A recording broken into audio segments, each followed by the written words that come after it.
बच्चों, नमस्कार। आपके अपने परिवार एस्पिरेंट कोचिंग इंस्टीट्यूट में आपका स्वागत है।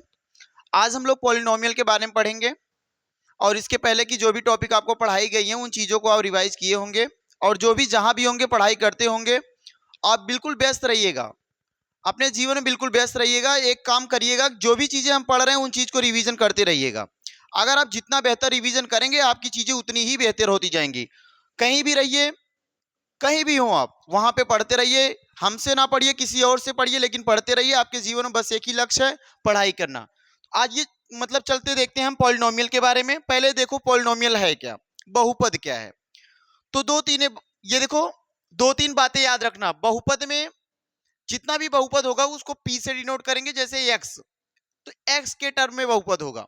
अगर यहीं पे मैं p लिख दिया और y लिख दिया यहाँ पे, तो तुरंत समझ जाना कि y के टर्म में बहुपद होगा। अगर ऐसे मैं p लिख दिया यहाँ पे a लिख दिया, तो समझ जाना भैया a के पद में बहुपद होगा, है ना, a के टर्म में होगा। तो जैसे एक सवाल में लिखता हूँ px को, यहाँ पे अगर मैं लिख दिया a1 ऐसे x, प्लस यहाँ पे लिखूंगा a2 ऐसे, ये भी x, ऐसे भैया लिखूं a3 और ये x, ऐसे डॉट डॉट करके चला जाऊंगा तो बोलूंगा an और ये भी क्या हो जाएगा x। तो क्या यहां पे आप बता पाएंगे? बोलेंगे सर यहां पे एक चीज देखेंगे कि a1 a2 और a3 इस तरह से वैल्यू an तक बढ़ती गई। बस एक बात आपको याद रखना, जो a1 है, a1 या जो a2 है या जो a3 है, या फिर हम सीधा सीधा बोल दें an, ये जो वैल्यू है ये कभी भी क्या नहीं होनी चाहिए भाई, ध्यान से देखना, ये वैल्यू कभी भी जीरो ना हो। a2 का मान कभी भी जीरो ना हो, a3 का मान कभी भी जीरो ना हो, an का मान भी कभी भी जीरो ना हो। अगर मान लो बाय द वे ये जीरो हो भी गया, अगर ये जीरो हो गया तो बोलेंगे भैया a1 का मान जीरो है, जीरो का गुणा x में करोगे तो ये पूरा का पूरा टर्म जीरो बनेगा, तो कोई बहुपद बनेगी? बोलेंगे बहुपद नहीं बन पाएगा। ध्यान से सीखो, इस चीज को याद रखना कि a1 या a2, या कहा जाए a1 a2 सर क्या होगा, यहाँ पे कोई ना कोई गुणांक होगा। गुणांक का अर्थ ये कोई ना कोई नंबर होगा, कोई ना कोई संख्या। जैसे यहाँ पे 2x लिख दिया मैं, तो क्या ये 2 जीरो हो सकता? नहीं भाई, यहाँ पे जीरो नहीं होना चाहिए। जीरो के अलावा 1 हो जाए, 2 हो जाए, 3 हो जाए, 4 हो जाए, ऐसे कोई भी नंबर हो, लेकिन बस जीरो ना हो। ये बात याद रखिएगा। दूसरी बात क्या पॉलिनोमियल में, देखिए पॉलिनोमियल में दूसरा एक अचर, दो चीजें आपको समझ में आएगा। एक होता है कांस्टेंट वैल्यू, एक चर होता है, एक अचर होता है। चर वैल्यू वेरिएबल है, इसे बोलते हैं, ये वेरिएबल है, ये वेरिएबल हो जाएगा। चर क्या बोलोगे, अल्फाबेट का जितना भी वर्ड है, वर्ड माला में, इंग्लिश वर्ड माला में जितने भी वर्ड आते हैं, कौन से, ए बी सी ऐसे डॉट डॉट डॉट जेड तक जितने वर्ड ये होंगे, या फिर कोई ना कोई सिंबल, स्टार ले लो, एट द रेट ले लो, हैज ले लो, कोई भी सिंबल हो, अगर हम सिंबल के साथ या वर्डमाला का कोई भी वर्ड अगर हम यूज करते हैं तो वो क्या कहलाएगा भैया, वो चर कहलाएगा। जबकि कांस्टेंट अचर, इसी को बोलते हैं, ये फ्री होते हैं, स्वतंत्र होते हैं। ये क्या होते हैं, स्वतंत्र होते हैं। जैसे अचर में क्या बोलोगे सर, एक हो जाएगा, गिनती जितनी भी होगी, जितना भी नंबर दिखाई देगा, जितनी भी संख्याएं आपको दिखाई देंगी, जितनी भी संख्याएं आपको दिखाई देंगी, जितनी भी गिनतियां आपको दिखाई देंगी, वो सब गिनती, वो सब संख्या क्या कहलाएंगी? बोलोगे सर वो सब गिनती या वो सब संख्याएं क्या होंगी, सब के सब अचर पद है। जैसे एग्जाम्पल में अगर बोल दें भैया कि क्या एक है, बोलोगे हाँ एक हो जाएगा, √2 हो जाएगा, 3, ये सब क्या है, ये सब अचर पद है। जबकि चर में लिखा जाता है एक्स, देखो चर है, एक्स स्क्वायर चर है, एक्स की पावर 4 ये भी चर है। ये बात आप समझ पाएंगे चर क्या है, अचर क्या है। ध्यान से देखिए आगे टॉपिक क्या है। अगली वैल्यू देखो भैया, रैखिक। दो बातें आई, एक रैखिक आता है, आगे द्विघात आएगा, फिर त्रिघात आएगा, चतुर्थ घात आएगा, पंचम घात आएगा। तो क्या लीनियर का मतलब क्या है, एक बात याद रखिएगा हमेशा, रैखिक बहुपद किसे कहेंगे? जिस बहुपद में, जिस बहुपद में, किसमें भैया, जिस बहुपद में x की घात, जिस बहुपद में x की घात, x की घात एक हो, जिस भी बहुपद में x की घात एक हो, वो कौन सा बहुपद कहलाएगा? बोलोगे रैखिक बहुपद कहलाएगा। जिस भी बहुपद में, जिस बहुपद में x की घात एक हो उसे क्या कहेंगे हम, रैखिक कहेंगे। जैसे यहां मैं लिख दूं x+6, तो बोलो यहां पे किसकी पावर दिखनी भाई, अगर कोई भी x दिखाई दे, a दिखाई दे, b दिखाई दे, y दिखाई दे, या कोई भी अल्फाबेट का कोई भी वर्ड दिखाई देता है और उसके ऊपर पावर कुछ नहीं दिख रही, तो इसकी पावर हमेशा क्या लिखना, एक लिखना। इसके ऊपर कोई भी घात नहीं दिख रही तो बोलोगे पावर सर एक लिखेंगे। यहां भी कोई घात नहीं दिख रही तो बोलोगे पावर एक लिखेंगे। यहां भी ऐसे कोई भी घात नहीं दिख रही तो बोलोगे भैया पावर एक लिखेंगे। एक बात और याद रखना, क्या याद रखना भाई, बोलोगे भैया एक बात यह है कि अगर x की पावर 0 हो जाए तो क्या लिखोगे, बोल देना जब भी किसी भी नंबर की पावर 0 हो, जब भी किसी भी नंबर की पावर 0 हो तो उसका आंसर क्या होता है, एक होता है। जब भी किसी नंबर की पावर 0 हो तो उसका आंसर क्या होगा, एक होगा। जब भी किसी की पावर अगर कुछ नहीं दिखाई देती तो उसके ऊपर पावर होती कितनी, बोलोगे सर एक होती है। और x की पावर एक का अर्थ क्या होता है, बोलोगे x की पावर एक का अर्थ वो नंबर खुद ही होता है। अगर 2 की पावर एक लिख दूं तो बोलोगे क्या होगा, बोलोगे वो नंबर स्वतः होगा। 3 की पावर एक लिख दूं तो बोलोगे नंबर क्या होगा, बोलोगे नंबर स्वतः होगा। अगर हमने 3 की पावर शून्य लिख दी, 3 की पावर हमने शून्य लिखी तो आंसर क्या होगा, बोलोगे सर एक होगा। ऐसे 20 की पावर शून्य लिख दिया तब भी आंसर क्या होगा, एक होगा। ये बात समझ आई होगी कि किसी भी नंबर का पावर अगर हम जीरो बनाएं, किसी भी नंबर का अगर हम पावर जीरो बना देते हैं तो ऐसी स्थिति में उसका आंसर एक हो जाएगा। जबकि किसी भी नंबर के ऊपर अगर हमें पावर नहीं दिखाई देती है तो उसका आंसर क्या समझना हो कि उसकी घात कितनी है, उसकी पावर कितनी है, उसकी पावर एक है। ठीक, आगे बढ़ते हैं। यहां देखिए आगे क्या भैया, द्विघात बहुपद, क्वाड्रेटिक पॉलिनोमियल क्या होता है, देखो क्वाड्रेटिक का मतलब ही होता है, इसका मतलब ही होता है स्क्वायर। याद रखना इसका मतलब ही स्क्वायर। स्क्वायर किसे कहते हैं, जिसकी पावर दो हो। याद रखना जिसकी पावर दो हो, किसकी पावर, एक्स वाई या कोई भी वेरिएबल होगा जिसकी पावर दो होगी वही है द्विघात। जैसे अगर मैं यहां पे लिख दूं x² + 6, क्या यहां पे अभी मैंने लिया था ना, ऐसे एक पीछे सवाल लिया था x+6, इसके ऊपर कुछ पावर नहीं दिख रही थी। जब इसके ऊपर कोई भी पावर नहीं दिख रही थी तो हमने बोला था क्या होगा भाई, तो हमने बोला था भैया यहाँ पे इसकी पावर एक होगी। जहां पे कुछ नहीं दिखता वहां पे पावर एक होती है, लेकिन यहाँ पे तो दिख रहा ना, ये दिख रहा है तो इसका मतलब ये कौन सा है, द्विघात है। कोई भी सवाल दिख जाए आपको, x² + x+7, इसमें कितनी घात है, तो मैक्सिमम पावर क्या है, मैक्सिमम पावर दो है। तो मैक्सिमम पावर को देख के, कौन सी पावर भैया, मैक्सिमम पावर को देख के अधिकतम पावर या अधिकतम घात को देख करके वो उसी रूप का बोलेंगे। तो इसमें मैक्सिमम पावर क्या है इस इक्वेशन में, बोलोगे सर इस इक्वेशन की मैक्सिमम पावर 2 है और मैक्सिमम पावर 2 होने की वजह से इसे बोलेंगे द्विघात। क्या इसमें एक पावर नहीं है क्या, बोलोगे सर इसमें एक पावर नहीं है, एक पावर है, हाँ है, एक पावर तो है यहाँ पे। इसे क्यों लीनियर नहीं बोल रहे हैं, रैखिक क्यों नहीं बोल रहे, बोलना हमेशा कि मैक्सिमम पावर की काउंटिंग की जाती है, मिनिमम पावर की काउंटिंग नहीं की जाती। इस वजह से एक की काउंटिंग ना करके हम कौन सी काउंटिंग करेंगे, टू की काउंटिंग करेंगे। तो इस वजह से बोलेंगे क्या है, ये मैक्सिमम पावर 2 है, मिनिमम पावर एक है, तो एक को ना बोल के मैक्सिमम बोलते हैं। तो इस वजह से क्या बोल रहे हैं हम, द्विघात बहुपद बोल रहे हैं। कोई भी सवाल आप लिख सकते हो, जैसे x² प्लस अंडर रूट में 3x और माइनस का 6 लिख दें। जरूरी नहीं कि ये सवाल लग रहा हो, बस इतनी बात मुझे बताओ कि ये सवाल बहुपद है, बोलोगे हाँ सर बहुपद है, कौन सा बहुपद है, तो सबसे मैक्सिमम पावर 2 है, इस वजह से ये कौन सा बहुपद है, तो बोलोगे सर ये द्विघात बहुपद है। बात समझ में आई, यहां तक बात क्लियर है ना। इस बात को एक बार दोबारा से देखिए, ये बात समझ आई, अगर पावर 2 है तो द्विघात, पावर 2 है तो द्विघात, मिनिमम पावर की काउंटिंग नहीं करेंगे, पावर 1 है तो बोलोगे सर ये रैखिक है, लीनियर है, यहां पे पावर 2 है बोलोगे सर ये भी द्विघात है। बात समझ आई होगी, आगे बढ़ते हैं। त्रिघात में क्या होगा, अब बताइए त्रिघात में क्या होगा, जिस भी बहुपद, यहां देखो त्रि का मतलब 3, घात अर्थात पावर, जिसकी घात कितनी हो, जिसकी घात 3 हो वो क्या कहलाएगा, त्रिघात बहुपद कहलाएगा। जैसे यहां पे मैं लिख दूं x³ + 2x² + 3x + 6, ये क्या भैया, बोलोगे सर इसमें मैक्सिमम पावर देखो 3 दिख रहा है, क्या 2 है, हाँ 2 भी है 1 भी है, लेकिन मैक्सिमम पावर को काउंट करूंगा तो मैक्सिमम पावर 3 है। तो ऐसे इक्वेशन को हम बोलेंगे कौन सा, बोलोगे सर ऐसे इक्वेशन को बोलेंगे क्यूबिक पॉलिनोमियल, त्रिघात बहुपद। तो याद रखिएगा, क्या रखना याद, अगर घात एक दिखाई दी, अगर घात एक दिखाई दी तो बोलोगे क्या है, रैखिक है। अगर घात 1 दिखाई दी तो रैखिक है, अगर घात 2 दिखाई दिया, 2 घात दिखाई दिया तो बोलोगे द्विघात है, अगर घात 3 दिखाई दिया, घात की संख्या 3 रही तो बोलेंगे क्या है, त्रिघात है ना, लीनियर है और क्वाड्रेटिक है, और क्या हो जाएगा बोलोगे, क्यूबिक हो जाएगा।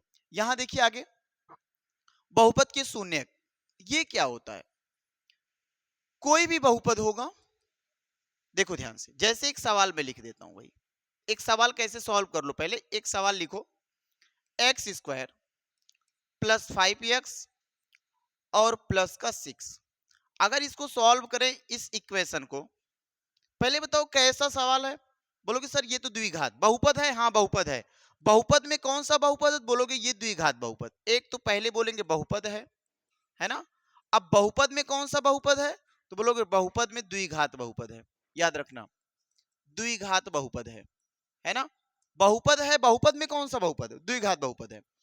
अब इसको सॉल्व कैसे करोगे, कहोगे सर इसका इसका फैक्टर किया जाता है, 6 का फैक्टर करेंगे तो 2 3 6 और 3 1 3, अब ये और 2 जो भी फैक्टर आया है, ये जो फैक्टर आया है, इसी फैक्टर को लेके हमें कुछ ऐसा करो कि 5 बन जाए। बोलो सर अगर मैं 2 और प्लस 3 जोड़ दूंगा तो बन जाएगा 5, और इसी 2 और 3 का गुणा कर दूंगा 6, इसका मतलब गुणा करने पे 6 बन रहा है, जोड़ने पे 5 बन रहा, तो इसका मतलब ये सवाल का आंसर हो सकता है। चलो देखते हैं, लिख देता हूं 3x, ध्यान से देखना, यहां लिख देता हूं 3x प्लस 2x और प्लस 6, इसमें क्या कॉमन भैया, x सर कॉमन हो जाए, क्या बचेगा x प्लस 3, यहां पे कॉमन क्या बोलोगे सर प्लस 2 कॉमन, यहां पे क्या होगा x प्लस 3 होगा, है ना, क्योंकि 2 3 6 उसमें से निकल जाएगा, देखो ध्यान से x प्लस 3, अब क्या बना बोलोगे x प्लस 2 एक हो जाएगा और एक x प्लस 3 हो जाएगा, तो यहां मैं बोलूंगा x बराबर क्या, तो बोलोगे माइनस का 2, और यहां मैं x बराबर पूछूंगा तो माइनस का 3 हो जाएगा। यहां देखिए अब इतनी बात समझ आई होगी अगर अच्छे से, इसके बाद देखो हम क्या कर रहे हैं, अगर ये आप बात समझ पाए तो ध्यान से देखो, अगर मैं इसका पूछा शून्यक क्या है, इसका शून्यक, तो बोल दो ना एक शून्यक -2 है, एक शून्यक -3 है, कैसे निकाले, हमने कहा ना इसको px पॉलिनोमियल को x के टर्म में लिख सकते हो, कैसे, x square plus 5x plus 6, अगर आपसे हम कहें कि भैया x का मान -2 ले लो, तो यहाँ पे देखो तो -2 ले लेंगे, x का मान -2, यहाँ पे रखोगे -2 का स्क्वायर और प्लस यहाँ 5 इंटू में -2 रखेंगे और प्लस का 6, यहाँ देखो माइनस किसी भी ऋणात्मक संख्या का स्क्वायर बनाओगे तो वो धनात्मक होती है, तो 2 का स्क्वायर 4, ये देखिए -2 में गुणा करेंगे 5 तो बनेगा -10, आगे देखिए ये प्लस का 6, तो ये भी प्लस है, ये भी प्लस है, 6 और 4 बोलेंगे 10 हो जाएगा, और -10 तो शून्य निकल के आया भैया 0, कब 0 निकल के आया, जब x का मान क्या लिया हमने -2 लिया। अगर सेम स्थिति यहाँ पे ऐसे एक और अगला देखो जो शून्यक है, x square plus 5x plus 6, अगर मैं यहाँ पे x का मान -3 लेता हूं, ध्यान से देखना, तो बोलोगे सर -3 का स्क्वायर और प्लस का 5 गुणा -3 बनाएंगे और धन 6, ये देखो किसी भी ऋणात्मक संख्या का स्क्वायर बनाओगे तो वो धनात्मक निकलेगा, 3 त्रिक का 9, और ये देखो करेंगे 5 3 15 और आगे प्लस का 6, तो ये दोनों जोड़ोगे प्लस प्लस तो 9 6 15 हो जाएगा और -15, 15 में 15 जितना जुड़ा उतना घटा लेंगे, आंसर क्या है 0, इसी चीज को बोलते हैं हम जीरो पॉलिनोमियल, माने जो भी बहुपद का शून्यक है, बोलोगे हाँ ये देखो बहुपद का शून्यक है, ये प्रूव करके देख लिए। आगे चीजों को देखते हैं, एक तो ये तरीका था, दूसरा तरीका क्या भैया, क्या geometrical meaning of the zeros of polynomial, माने ग्राफ विधि से या ग्राफ से शून्यक बताना, ये याद रखो, ग्राफ से शून्यक कैसे बताओगे, ध्यान देना, 3 रूल होता है, पहला केस हम बोले तो पहला केस हमेशा याद रखना, अगर पहले केस की बात करें, ये एक एक्स एक्सिस होगा, देखो ऐसे एक्स पॉजिटिव, ये निगेटिव एक्स, ये पॉजिटिव वाई और ये निगेटिव वाई, और यहां पे क्या होगा बोलोगे सर ये तो मूल बिंदु है ना, ये मूल बिंदु है। पहले केस में क्या करोगे, एक केस हम बोले कि अगर कोई भी लाइन देखो ऐसे निकल गए, ऐसे निकल गई, है ना, पहला केस, तो हमेशा याद रखना, ये बात याद रखनी क्या, कि यक्स अक्ष कटना चाहिए, यक्स अक्ष से रेखा होके जाएगी, यक्स अक्ष से रेखा होकर जाएगी, होकर जाएगी, एक्स अक्ष से रेखा होके जाएगी, तभी शून्यक निकल पाएगा, तभी शून्यक निकल पाएगा। देखो निकल पाएगा, ये बिल्कुल याद रखना। क्या भैया, क्या एक्स अक्ष से होके गया? बोलोगे हाँ सर, यहां देखो एक्स अक्ष से होके गया, इस पॉइंट पे देखिए, किस पॉइंट पे? देखो इस पॉइंट पे एक्स अक्ष से होके गया। अगर इस पॉइंट पे एक्स अक्ष होके गया, कितने पॉइंट? बोलोगे एक ही बिंदु पे होके गया, इसके शून्य की संख्या कितनी होगी? बोलोगे सर इसके शून्य की संख्या 1 होगी। ध्यान से देखो। दूसरा, अगर एक और ग्राफ हम लें, एक और ग्राफ लें, देखो ये वाई एक्सिस, ये एक्स एक्सिस, ये एक्स, ये वाई। अगर मैं एक ऐसा फिगर बना के लेके चला गया, पैराबोला बनाया है ना, ये जो पैराबोला बन रहा, अब मुझे बताओ कितने शून्य? हमने बोला ना कि भैया रेखा कहां से होके जानी चाहिए? सर रेखा एक्स अक्ष से होके जानी चाहिए। अगर रेखा एक्स अक्ष से होके जाएगी तभी शून्यक निकल पाएगा, अन्यथा शून्यक नहीं निकलेगा। तो कहीं से एक्स अक्ष होके गई, ये तो गई यहां से, लेकिन ये कौन सा अक्ष है? वाई अक्ष।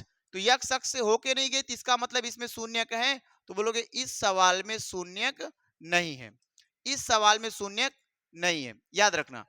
तीसरी स्थिति क्या है? एक और फिगर देख लिया जाए। एक और फिगर अगर मान लो ऐसे ही हमने बना दिया, यहां पे देखो, और इस फिगर का एक इस रूप का दिखाई दिया जाए। देखो ध्यान से, अगर ऐसे मैं लेके आया पैराबोला और यहां से टच होके ऐसे निकाल दिया, तो यहां पे कितने पॉइंट? अब देखो कंफ्यूजन बनता है, इस सवाल के लिए कंफ्यूज हम हो जाते हैं कि बोलते भैया यहां भी टच हुआ, यहां भी टच हुआ, तो क्या इसके दो शून्य? नहीं। अगर पैराबोला की स्थिति और ऐसे निकल गई स्थिति, तो यहां पे हम हर हाल में कितना शून्य मानेंगे? ऐसी स्थिति में बोल रहा एक बिंदु से होके गई है ना, 1 पॉइंट से, माने एक बिंदु से होके गई है, और जब एक बिंदु से होके गई है तो शून्य की संख्या भी क्या होगी? बोलेंगे सर शून्य की संख्या 1 होगी, एक शून्य होगा, एक शून्य होगा। अगर ऐसे ही एक आध सवाल और देखो ध्यान से, अभी सवाल लिया हूं इसका, देखिए अगर ऐसे भी हम मान के चलो यहाँ पे, और इसके लिए देखो ग्राफ ऐसा कुछ बना के दिखाया जाए कि ऐसे बन गया सर, अब क्या करने वाले? बोलोगे यहां तो अब की बार दूसरा रूप हो गया। जब ऐसे रूप दिखाई दें तो आप क्या बोलोगे? एक जगह कट किया, ये दूसरी जगह कट किया, ये तीसरे जगह, यक्स अक्ष कितनी बार कट हुआ? तो बोलोगे यक्स अक्ष 3 बार कट किया गया, 3 बार कट हुआ। और जब 3 बार कट हुआ तो कितने शून्यक हैं? तो बोलोगे 3 शून्यक हैं, है ना? कितने शून्यक भैया? 3 शून्यक है। इस तरह से देखो हर एक सवाल को बड़े आसानी से करेंगे। आगे सवाल लिए हैं तो इस चीज को याद रखना, अगर एक पॉइंट से गया तो एक शून्यक, कहीं 3 पॉइंट से गया तो 3 शून्यक, किस पे? तो याद रखना एक्स अक्ष, वाई अक्ष पे ध्यान नहीं देना, बस एक्स अक्ष पे ध्यान देना। यहां देखिए, इस सवाल को देखिए और आंसर बताइए क्या आएगा। बोलोगे सर यहां पे देखेंगे एक्स अक्ष कट रहा है, ध्यान से देखिए, अब कौन सा अक्ष कट रहा भाई? बोलो सर यहां पे देखिए एक्स अक्ष कट रहा है, ये देखो एक बिंदु। अगर एक जगह एक्स अक्ष कट रहा है तो इसके शून्य कितने हैं? बोलोगे सर शून्य की संख्या जो है वो शून्य की संख्या 1 है। कैसे पता? बोलोगे एक्स अक्ष कटा, कितनी जगह कटा? एक जगह। वाई अक्ष से कोई हमसे मतलब नहीं है। अगला सवाल देखिए, इस सवाल को देखिए और बताइए। बोलोगे सर एक जगह यहाँ एक्स अक्ष कटा और एक जगह यहाँ एक्स कटा, ये देखो एक एक्स अक्ष यहाँ कट गया, एक बार यहाँ, तो एक्स अक्ष कितनी बार कट किया? बोलोगे एक्स अक्ष 2 बार कट हुआ है ना। जब एक्स अक्ष को 2 बार कट किया गया है तो बोलोगे कितना शून्य? तो बोलेंगे भैया जो शून्य की संख्या है वो 2 है। शून्य की संख्या कितनी है? 2 है। यहां देखिए इस सवाल को बताइए, इस सवाल को करेंगे तो क्या होगा? बोलोगे एक जगह कट किया, 2 जगह कट किया, 3 जगह कट किया, कितने शून्यक? बोलोगे भैया इस सवाल के 3 शून्यक हैं, है ना, इस सवाल के 3 शून्यक हैं। आगे देखिए, ये सवाल देखिए कितनी जगह कट किया भैया? बोलोगे बस एक्स एक्सिस, मतलब एक्स अक्ष को ही चेक करना है, एक जगह कटा है तो कितना शून्यक? बोलोगे सर इसका भी एक शून्यक निकल के आएगा, है ना। सेम सवाल यहां से देखिए आगे, ये लास्ट सवाल आज का, यहां पे कितनी बार कट हुई? बोलोगे सर एक बार कट है, ये देखिए दूसरी बार कट है, ये तीसरी बार कट है, ये चौथी बार कट है, तो कितना शून्यक? तो बोलोगे सर इसके 4 शून्यक हैं। ठीक इसी प्रकार से जो आपकी प्रश्नावली 2.1 है, याद रखना, जो भी प्रश्नावली 2.1 है ना, जो प्रश्नावली 2.1 है, ये पूरी की पूरी तरीके से ग्राफ है, और अगर आप करेंगे भी इस चीज को देखकर अगर आप करेंगे तो लगभग 2 पॉइंट आपका 1 खत्म हो जाएगा। उसके बाद 2.2 पे चलते हैं तो वो 2.2 बिल्कुल अलग होता है। बस इतना काम करिएगा, जो भी चीजें हैं उसको एक बार रिवाइज करिएगा। सबसे बेहतर अगर कुछ सीखना चाहते हो तो उसके लिए सबसे बेहतर फार्मूला है रिवीजन। रिवीजन जितना ज्यादा आप करेंगे चीजों को उतना बेहतर आप कर पाएंगे, है ना। तो मैं इतना आशा करता हूं कि अगर वीडियो सब लोगों को पसंद आई होगी तो आप एक बार इसको लाइक और सब्सक्राइब करेंगे और थोड़ा सा शेयर भी करिएगा, ठीक है भाई। लेकिन शेयर से ज्यादा फोकस किस पे करिएगा, अपनी पढ़ाई पे और रिवीजन पर। शेयर नहीं होगा चलेगा, लेकिन रिवीजन करिएगा अपना सवाल, और क्या करेंगे ज्यादा से ज्यादा चीजों को करेंगे, और पीछे जो भी सवाल करवाए गए हैं उन सवाल को देख करके आगे की प्रश्नावली करने की कोशिश करिएगा। चलिए ठीक है, आज इतना ही रखेंगे, धन्यवाद।